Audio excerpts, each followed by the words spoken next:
This is an actor most people probably recognize, someone who appeared in dozens of well-known movies and then, by the late 2000s, almost completely disappeared from theatrical releases. And based on everything that's happened in recent years, it's hard to imagine him coming back in any meaningful way. And if he does show up again, it'll likely be a quick appearance somewhere in the background. So today we're going to look at the period in the career of Cuba Gooding Jr., after which major Hollywood studios basically stopped calling, and he ended up stuck in films that rarely score above a 4 out of 10.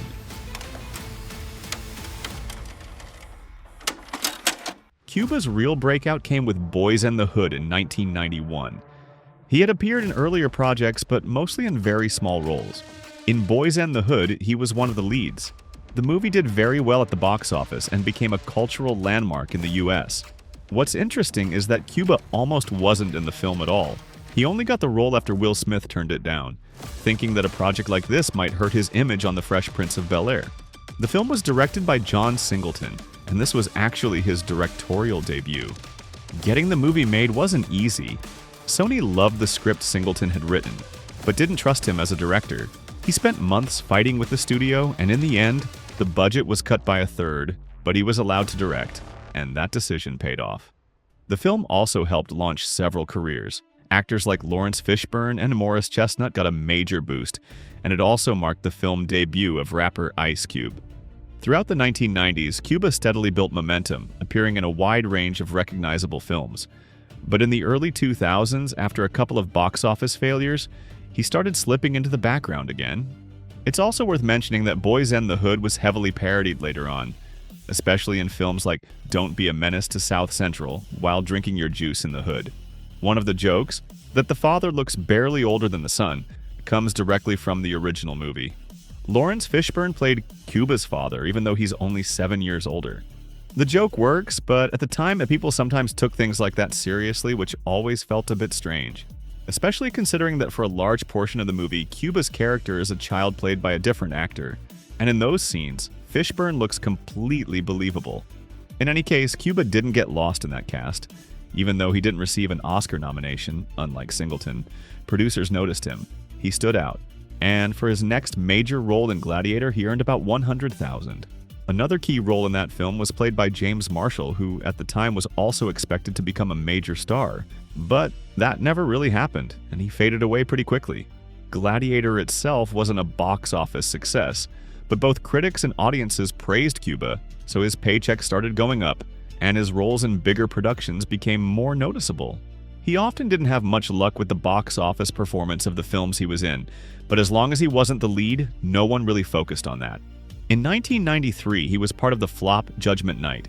The production was troubled, and by the time it reached theaters, audiences just weren't interested.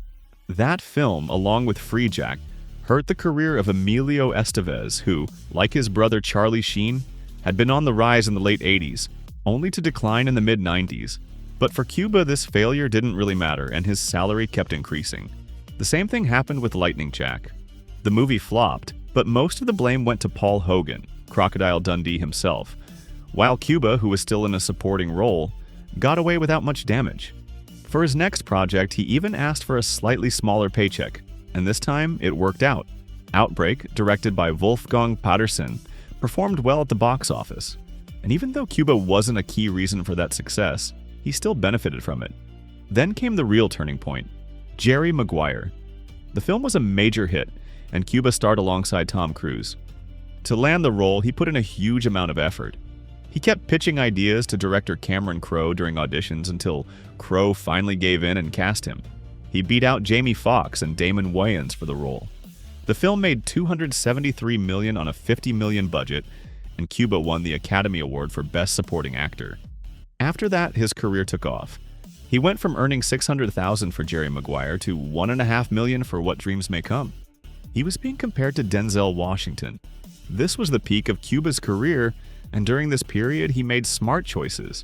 He often took well-paid supporting roles, which protected him, so when films like What Dreams May Come underperformed, it didn't hurt him directly. At the same time, the success of As Good as It Gets worked in his favor and added to his momentum. The first real warning sign came in 1998, when he, along with Tom Berenger, signed on for A Murder of Crows. And this is where things really start to shift. The film turned out so bad that Warner Brothers refused to release it in theaters and sent it straight to video. How much Cuba was paid for that role isn't officially known, but if the studio franchise followed its usual approach, he was likely paid very well. In 1999, Cuba hit a rough patch at the box office with 2 films at the same time. Almost back-to-back, the thriller Instinct and the action film Chill Factor both failed. For Instinct, Cuba received the biggest paycheck of his career up to that point, $2.5 million. The film starred Anthony Hopkins in the lead role, so once again, the pressure and criticism didn't really land on Cuba. But Chill Factor is a much more interesting story. The film starred Cuba alongside Skeet Ulrich. After Scream, Ulrich had been getting a lot of attention from critics and was quickly becoming a rising name. But after Chill Factor, his career took a hit he never really recovered from, and he moved into direct-to-video projects almost immediately. What makes Chill Factor especially interesting? It's the budget. $70 million. That's actually $7 million more than The Matrix, which came out the same year. The movie was produced by Morgan Creek Entertainment. Back in the late 80s and early 90s, this studio had been involved in a number of major hits.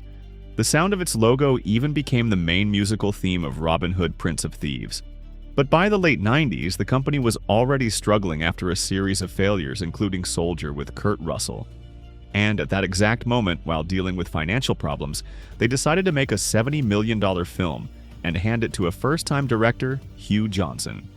Before that, he had only worked as a cinematographer on 2 films by Ridley Scott, White Squall and G.I. Jane. For the lead roles, the studio brought in Cuba Gooding Jr. and Skeet Ulrich. Their salaries were never publicly disclosed, but considering the way the film looks, it doesn't even feel like a $30 million movie. It's very possible they were paid quite a lot.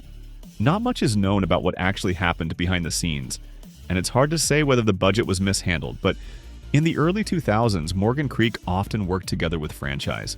They were also involved in projects like Battlefield Earth and The Art of War.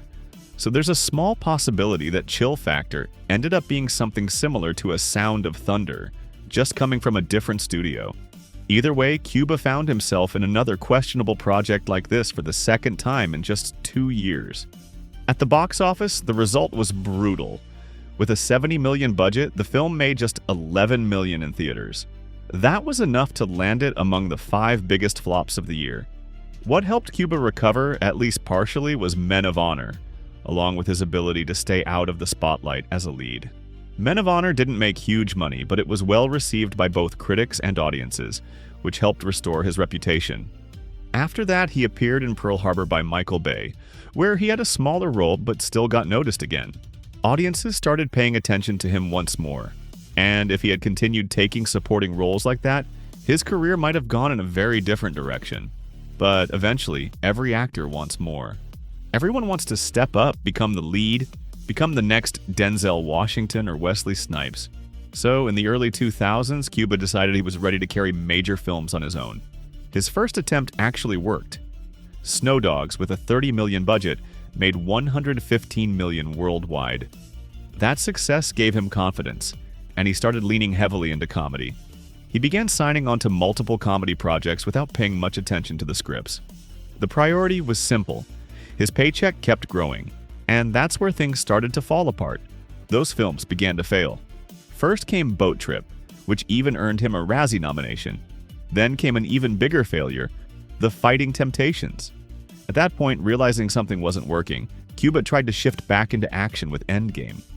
But the result was so underwhelming that the studio chose not to release it in theaters at all, sending the $20 million project straight to video. His final attempt to stay relevant in theaters was Daddy Day Camp, but with a $35 million budget, it brought in only $18 million. That meant that from 2003 to 2007, Cuba Gooding Jr. had 7 consecutive box office failures. Even radio, which was well received by both critics and audiences, didn't change the overall situation. At that point, it became clear to the studios that he wasn't drawing audiences into theaters. As a result, he stopped getting offers for theatrical releases. The best he could hope for was small supporting roles in films like The Butler or Machete Kills. Starting around 2010, he only appeared in leading roles in low-budget projects like The Way of War, Bayou Caviar, often alongside other actors whose careers had followed a similar path, like Christian Slater. These films were all released straight to video, and their budgets were extremely small. It's possible that Cuba could have avoided ending up in this position. Not every actor successfully transitions into leading roles, and not everyone chooses to work on questionable projects that offer unusually high pay. From 2019 to 2024, he was also involved in multiple court cases related to allegations of sexual misconduct.